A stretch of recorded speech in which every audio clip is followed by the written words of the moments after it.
Salve família, meu nome é Thiago Torres, sou mais conhecido como Chavoso da USP, faz tempo que eu não falava isso, né?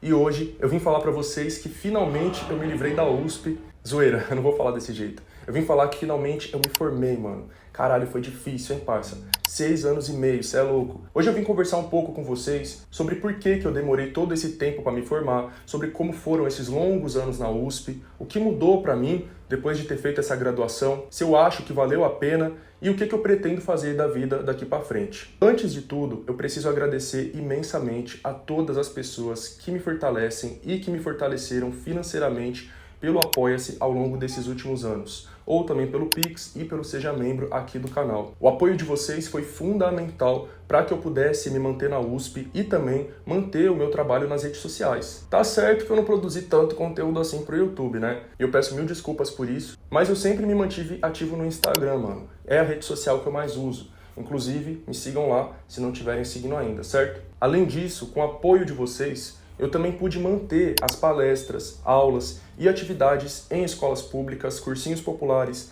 ocupações, universidades e instituições de cumprimento de medidas socioeducativas, como as fundações Casa. Eu pude dialogar com milhares de jovens e adolescentes, principalmente sobre a importância do estudo e do acesso à universidade pública, e eu vi esse trabalho dando frutos. Dentro da própria USP, mas também em outras universidades em que eu palestrei, como a Federal de São Paulo e a Estadual do Rio de Janeiro, eu conheci inúmeros jovens negros e de favela que falaram que acessaram o ensino superior inspirados em mim.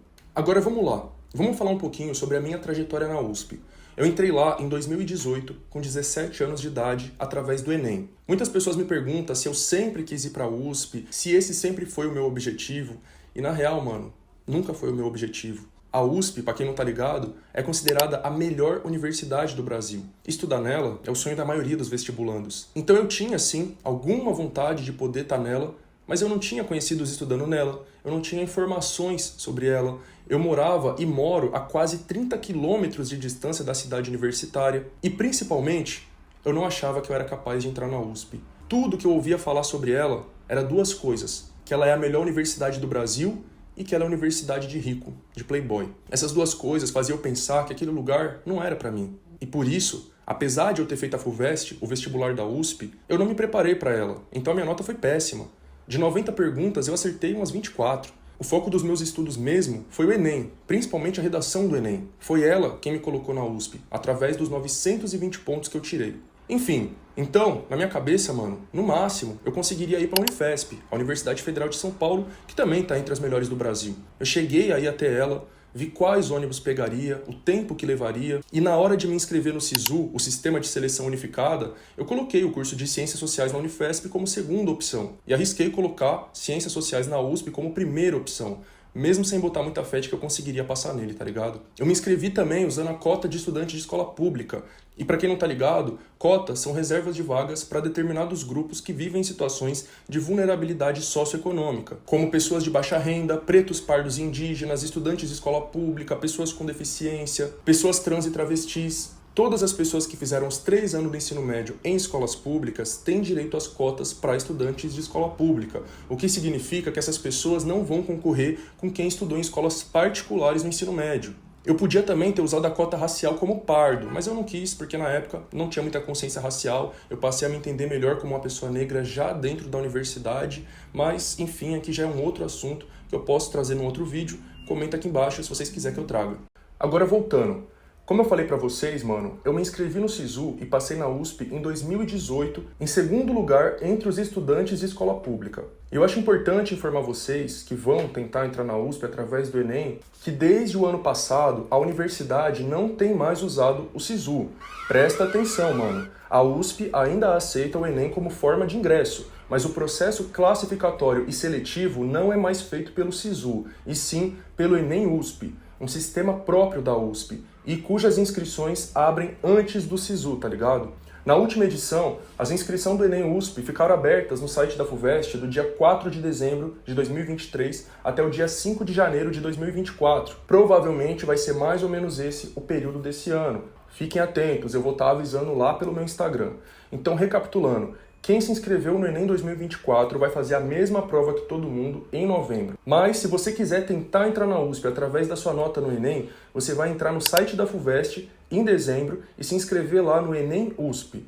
Depois, em janeiro, quando abrir as inscrições do SISU, você pode tentar também entrar em outras 2 universidades públicas com a sua nota. Deu pra entender, mano? Se ficou alguma dúvida, pode colocar aí nos comentários. Certo. Agora voltando para quando eu soube que tinha passado na USP. Foi uma grande surpresa, um grande choque para mim. Eu realmente não sabia o que me esperava exatamente, mas eu imaginava algumas coisas boas e algumas coisas ruins, né? De ruim, eu já imaginava que ia ser um ambiente elitista e racista, aonde eu ia sofrer preconceitos e discriminações. E de bom, eu esperava entrar num ambiente com pessoas interessadas em debater os mesmos assuntos políticos e sociais que eu, coisa que eu não encontrava na minha escola ou no meu bairro. Antes mesmo de ir pessoalmente para a USP, eu comecei a ter contato com alguns alunos, tanto calouros quanto veteranos, por grupos do Facebook e do WhatsApp. Quando eu fui adicionado nesses grupos, mano, eu fiquei bem animado, esperando encontrar só gente firmeza, com quem eu ia poder trocar vários papos cabeça, e eu me enganei. Até tinha isso, mas tinha também muito playboy arrogante, pedante e exibido. Gente que fazia questão de falar de um jeito dificílimo, citando obras e autores o tempo todo, falando em outras línguas, de um jeito que eu acabei arrumando briga logo nos primeiros dias que eu tava nesse grupo do WhatsApp, mano. Alguns dias depois, eu fui na USP pela primeira vez na minha vida, para fazer minha matrícula presencial. Eu fiquei maravilhado com a cidade universitária e muito emocionado em saber que eu ia estudar nela. Naquele dia, eu também conheci alguns veteranos e calouros pessoalmente, e me surpreendi muito com a quantidade de brancos e com o quão brancos eles eram. Sério, mano, não tinha nada a ver com os brancos que a gente vê na favela. Eu tava me sentindo na Europa. Inclusive, porque todos eles tinham sobrenomes italianos, alemães, russos, poloneses. Uma coisa chocante pra mim. Mas enfim, dias depois eu voltei lá na FEFELESH pra Calourada, a semana de recepção dos ingressantes, e ali eu fiz grandes amigos que eu trouxe até o fim da graduação. Nem todos continuaram nela, na verdade, alguns abandonaram o curso, outros trocaram de curso, outros trocaram de universidade, mas a maioria permaneceu comigo lá até hoje. Inclusive, para quem me zoa, me desmerece, dizendo que eu demorei muito para me formar, eu tô sendo a primeira pessoa desse meu grupo de amigos de 2018 que tá se formando. Eu me formei agora, no meio do ano, enquanto os outros vão se formar só no final do ano. E é lógico que eu não tô falando isso para me vangloriar nem nada do tipo. E sim para mostrar para vocês que é super comum demorar 6 ou 7 anos para se formar. Eu sei que isso parece uma maluquice e até assustador para quem não sabe muito como funciona uma universidade pública. Tem até um vídeo daquele tarado de Kiev, apelido dado pelo Jones Manuel, onde ele me critica por estar na USP há muito tempo. Vamos ver aqui. Então, eu vou explicar uma coisa pra você. Você cresceu, Chavoso, assim, sem desmerecer você, cara, sendo um cara que tá na USP há não sei quantos anos, né? Você cresceu na internet mostrando pra todo mundo que o mais pobre que paga ICMS, paga pra pessoas como você, que não apresentam resultado, não tiram nota, não passam de ano, né? Continuam entrando de graça na USP, estudando de graça, estudando, né? Essa é uma palavra muito forte pra você. Mas basicamente brincando de ser militante dentro da USP, né? É o que eu falo. É muito engraçado, né, que pessoas assim não saem da Poli, não saem da FEA, né? É impressionante como essas pessoas sempre saem das FEFELESHs, vamos chamar assim, e seus afluentes, né? É impressionante que sempre saem lá do curso de filosofia, do curso de biblioteconomia, né? Do curso de medicina, do curso de engenharia aeronáutica, né? Do curso de engenharia eletrônica, não sai, né? Não sai. Por que será? Eu queria saber, com base no que esse tarado diz que eu não apresentei resultados na minha graduação, não tirei notas, não passei de ano. Eu fiquei sim 6 anos e meio na USP, mas eu nunca peguei DP, nunca reprovei em nenhuma matéria, nunca tranquei o curso ao longo de todo esse tempo. Eu tô terminando a graduação agora com a média ponderada de 8.1, enquanto a média ponderada do meu curso é 7.1, ou seja, minhas notas estão acima da média. O tarado aí também fala como se eu não pagasse imposto, como se eu fosse um rico bancado pelos pobres, sendo que essa é justamente a situação dele.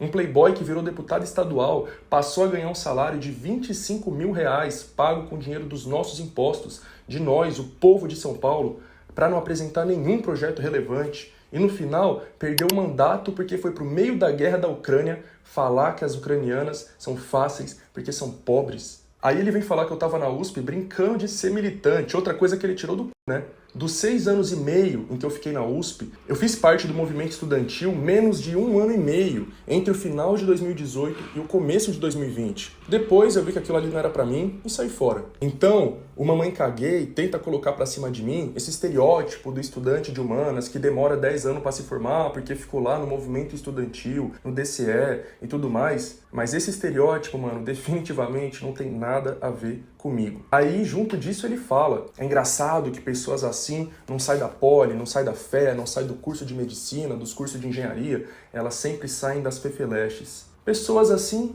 como? O que ele quer dizer com isso? Se for pessoas do movimento estudantil e tal, eu já falei que eu não tenho nada a ver com isso. Agora, se ele estiver falando que pessoas desses cursos não costumam demorar tanto para se formar quanto pessoas dos cursos de ciências humanas, aí eu vou ter que lembrar para esse tapado que os cursos que ele citou, engenharias, medicina, economia, são os cursos com a maior concentração de ricos em qualquer universidade.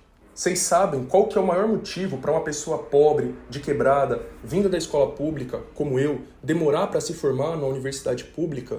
As dificuldades socioeconômicas para se manter nela. Eu passei 6 anos e meio gastando pelo menos 4 horas por dia para ir e voltar da cidade universitária, porque eu moro a quase 30 quilômetros de distância dela. Esse é um ponto.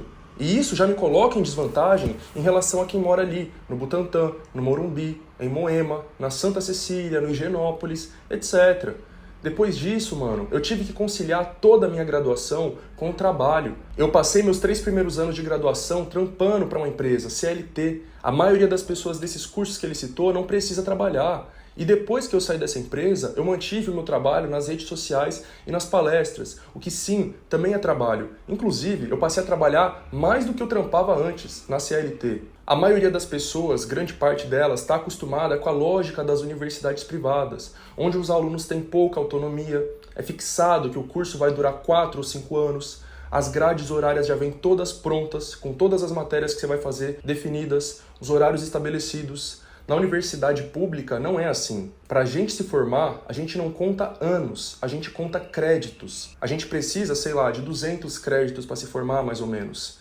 Cada matéria que a gente fizer, a gente ganha 4 ou 5 créditos em média. E a gente tem autonomia para escolher quantas e quais matérias a gente vai fazer em cada semestre. Quanto mais matérias você pegar em um semestre, mais créditos você vai acumular. E mais rápido você vai se formar.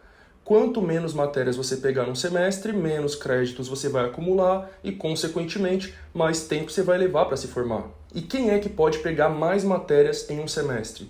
Quem não trabalha, quem mora perto da universidade, quem não tem filho, quem pode se dedicar totalmente à graduação. O curso de medicina, por exemplo, é um curso em tempo integral. É um curso que foi feito para quem não trabalha, para quem pode se dedicar só à faculdade. Além disso, a gente de origem pobre, de escola pública, estadual, a gente costuma ter várias defasagens do ensino básico que obrigam a gente a gastar tempo correndo atrás de prejuízos. Porque os professores vão, por exemplo, passar textos em inglês para a gente ler. Quem já sabe, bem. Quem não sabe, vai ter que ir atrás de aprender. No primeiro semestre, eu tive estatística, tendo defasagens enormes em matemática. Eu tive que gastar tempo correndo atrás desses prejuízos e aprendendo coisas que eu já devia ter aprendido na escola, mas não aprendi. É por essas e outras que pessoas pobres, que estão em sua maioria nos cursos de humanas, demoram mais tempo para se formar. E para além de tudo isso, eu ainda tenho que lembrar vocês que a minha graduação foi atravessada por 2 anos de pandemia, que tornaram tudo isso ainda mais difícil. Quando a pandemia de Covid-19 começou no Brasil, em março de 2020, quase todas as universidades suspenderam suas aulas, mas a USP não. Enquanto o governo negacionista de Jair Bolsonaro criou a campanha "O Brasil não pode parar", o então reitor da USP, Vahan Agopian, que hoje é secretário do governo Tarcísio, adotou o lema "A USP não pode parar" e fez as aulas continuarem. De forma online, claro, mas exatamente do mesmo jeito que aconteciam nas aulas presenciais. Com lista de chamada e reprovação por faltas, aulas de 4 horas, provas, seminários. Desse jeito, mano, muita gente não conseguiu continuar a graduação, principalmente quem não tinha acesso à internet e equipamentos eletrônicos de qualidade. No meu caso, eu só consegui fazer uma matéria no primeiro semestre de 2020 e uma no segundo, e essa foi uma das coisas que mais atrasou minha formatura. Por fim, vale lembrar que eu fiz bacharelado e licenciatura ao mesmo tempo. Quase sempre as pessoas fazem um ou outro, e não os dois juntos. Ou seja, isso tornou minha graduação ainda mais pesada, ainda mais complexa, principalmente por conta dos estágios obrigatórios da licenciatura. Mas enfim, o importante é que eu me formei. E depois desses 6 anos e meio de graduação, o que eu tenho a dizer? Valeu a pena? É o que eu esperava? Olha, sendo bem sincero, não foi como eu imaginava. Mas sim, valeu muito a pena, não me arrependo de nada. E por que não foi como eu esperava? Porque eu entrei no curso de Ciências Sociais esperando a doutrinação comunista que a direita me prometeu, mas eu não achei isso lá. Eu descobri na prática que a USP é um ambiente de formação de intelectuais liberais, sejam liberais de direita ou liberais de esquerda, mas sem sair disso, do campo do liberalismo. Ao longo de todo esse tempo na USP, nas matérias obrigatórias que eu fiz, eu só tive um professor marxista, o Rui Braga. Depois, em matérias optativas, eu tive mais 2 professores marxistas, o Alisson Mascaro e o Oswaldo Cogiola. Todos os outros eram ou liberais de direita ou liberais de centro-esquerda, ou social-democratas de centro-esquerda e centro-direita. Uma enorme parte dos professores do meu curso são weberianos ou bourdieusianos, ou seja, seguidores das ideias de Max Weber e Pierre Bourdieu, que passam muito longe do comunismo. E mesmo com esses professores de centro-esquerda que eu tive, eu não recebi nenhuma formação política para militância, como a extrema-direita faz parecer que acontece. Eu não vou falar muito sobre isso aqui agora, porque eu estou pensando em fazer outro vídeo só sobre isso, para rebater essa mentira de que existe doutrinação comunista ou formação de militantes de esquerda nas graduações de ciências humanas das universidades públicas. Se vocês acharem interessante que eu faça esse vídeo, comenta aqui embaixo, por favor. Apesar de tudo isso, eu ainda acho que valeu muito a pena ter feito essa graduação na USP. Primeiro, porque se eu não tivesse feito, eu não seria o Chavoso da USP, né? Aliás, pra quem pergunta se eu vou manter esse nome nas minhas redes sociais, eu vou sim. Mas enfim, mano, a USP abriu muitas portas pra mim, assim como ela abre pra todos os seus estudantes. A USP foi fundada com o objetivo de formar elites, de formar lideranças. No decreto de fundação da universidade, assinado pelo então governador do estado de São Paulo, Armando de Salles Oliveira, em 25 de janeiro de 1934, está escrito que a USP teria como objetivo formar classes dirigentes. Eu fiz 2 posts no meu Instagram mostrando dezenas de exemplos de políticos, ministros e celebridades que estudaram na USP. Então ela é tanto um trampolim para grandes cargos e posições, como também um espaço para formar uma rede de contatos que vão abrir portas para você, que vão colocar você em determinados lugares. Eu acho que essa é a maior vantagem que um estudante de uma universidade de elite como a USP, a PUC ou a FGV pode ter. Lá eu estudei com políticos, com filhos, netos, assessores de políticos. Se eu quisesse seguir carreira política ou entrar no meio político, eu já estaria com meio caminho andado, mas eu não quero. Qual é, então, o caminho que eu quero seguir daqui para frente? Carreira acadêmica, mestrado, doutorado, outra graduação? Por enquanto, mano, nada disso. Eu preciso descansar. Só quem passou pela USP, principalmente sendo pobre, negro, trabalhador, periférico, sabe o quanto é difícil e cansativo estudar nela. A gente zoa que a universidade pública se paga com a alma, e é pique isso mesmo. Mais difícil do que entrar na USP é permanecer na USP e sair de lá formado.